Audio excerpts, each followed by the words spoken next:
Chez nous, on ne cuisine pas comme ça. Dans ta famille riche, on ne t'a pas appris à respecter les anciens? À Libreville, dans une famille connue et respectée, vivait une jeune femme nommée Mariam. Ses parents avaient réussi dans les affaires. Elle avait grandi dans le confort, entourée d'exigences et de règles strictes. Pour sa famille, son avenir était déjà tracé.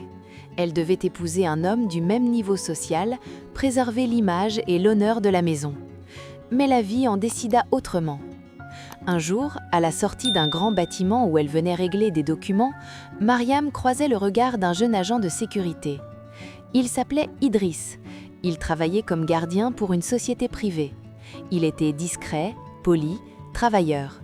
Il ne possédait ni richesse ni statut élevé, mais il avait une dignité naturelle. Leur histoire commença simplement. Quelques salutations, puis des conversations plus longues. Mariam découvrit qu'Idriss vivait avec sa mère et ses deux sœurs dans un quartier populaire de Libreville.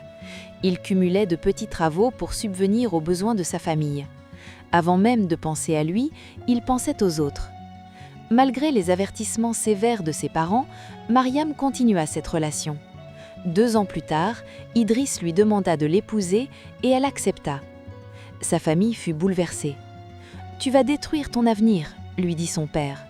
« Une femme doit réfléchir avant de descendre de son niveau », ajouta sa mère. Mais Mariam choisit l'amour. Après le mariage, Mariam s'installa chez son mari. Idriss vivait toujours avec sa mère et ses 2 sœurs. Il était le principal soutien financier de la maison. Avant son mariage, il remettait presque tout son salaire à sa mère. Après, il en gardait une partie pour son épouse et leurs projets. Ce changement fut très mal accepté.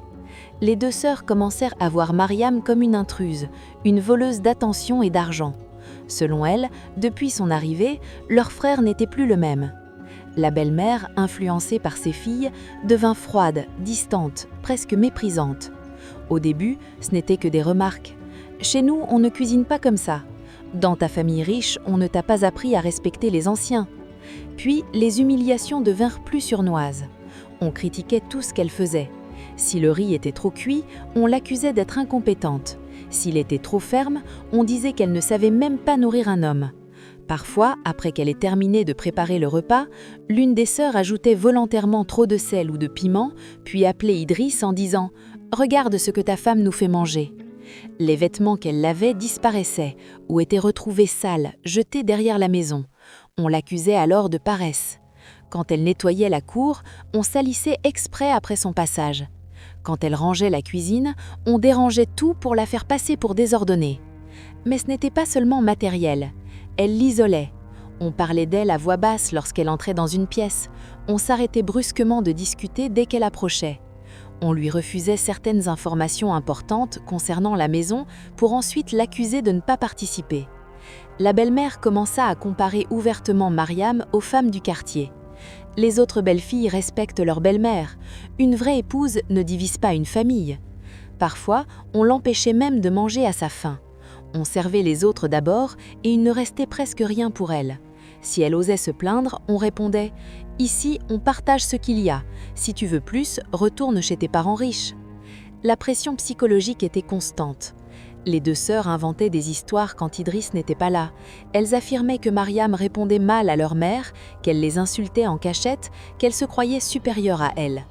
Idriss, fatigué par le travail, se retrouvait souvent pris entre sa femme et sa famille. Même s'il aimait Mariam, le doute s'installait parfois dans son esprit. Certaines nuits, après une dispute provoquée par un mensonge, Mariam pleurait en silence. Elle se demandait si elle avait eu tort de défier sa famille pour cet amour. Mais chaque matin, elle se relevait, décidée à ne pas abandonner. Un jour, l'une des sœurs alla plus loin. Elle cacha de l'argent dans les affaires de Mariam et accusa cette dernière de vol devant toute la maison. L'humiliation fut publique. Même si l'argent fut retrouvé ailleurs plus tard, aucune excuse ne vint. La belle-mère commença aussi à l'exclure des décisions familiales, affirmant qu'elle n'était qu'une étrangère malgré le mariage. On lui rappelait constamment qu'elle ne possédait rien dans cette maison. Mariam vivait dans la peur constante de mal faire. Elle surveillait ses paroles, ses gestes, ses regards. Elle avait l'impression de marcher chaque jour sur un sol fragile, prêt à se fissurer. Malgré tout cela, elle restait par amour.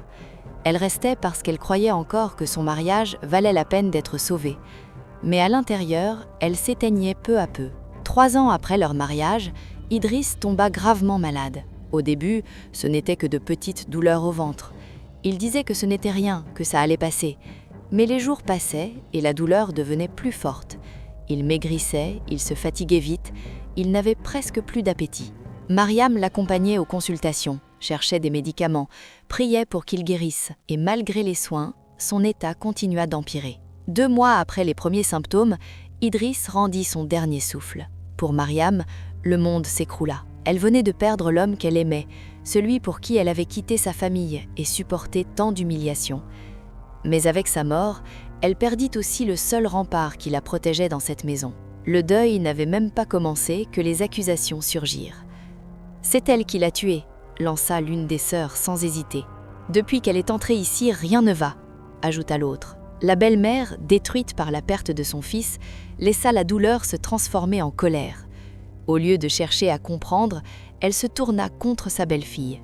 On interdit à Mariam d'approcher le corps de son mari. On la repoussa comme si elle n'avait jamais fait partie de la famille.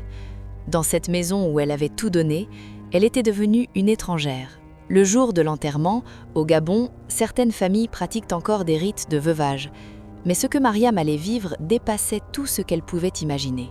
Devant les voisins, les proches et les curieux, on la força à s'asseoir au centre de la cour. Sans douceur, on rasa ses cheveux.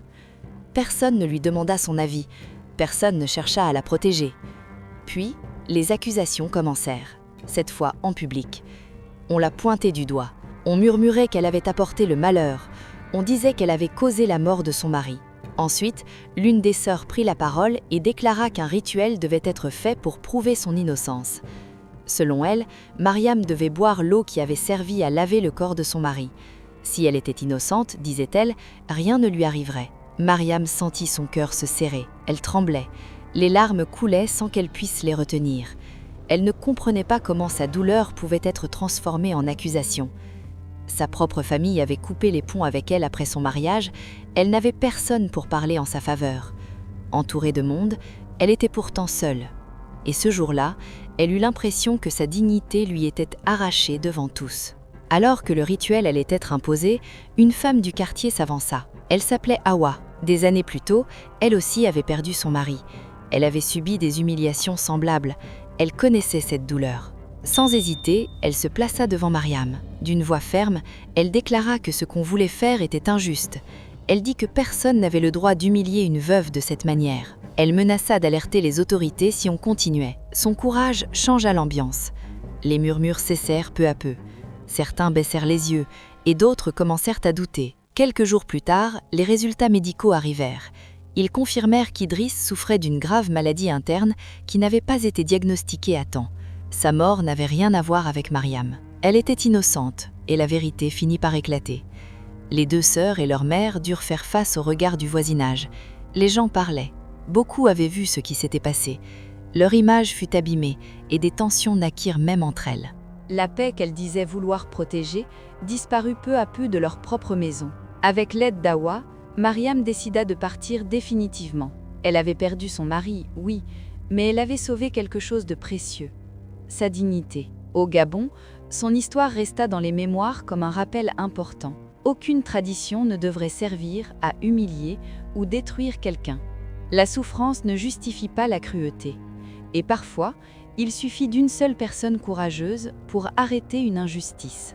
Mariam reconstruisit sa vie ailleurs. Elle devint plus forte, plus consciente de sa valeur. Et elle se promit une chose, ne plus jamais laisser qui que ce soit lui enlever le respect qu'elle mérite. C'était votre conteuse des histoires d'Inaya.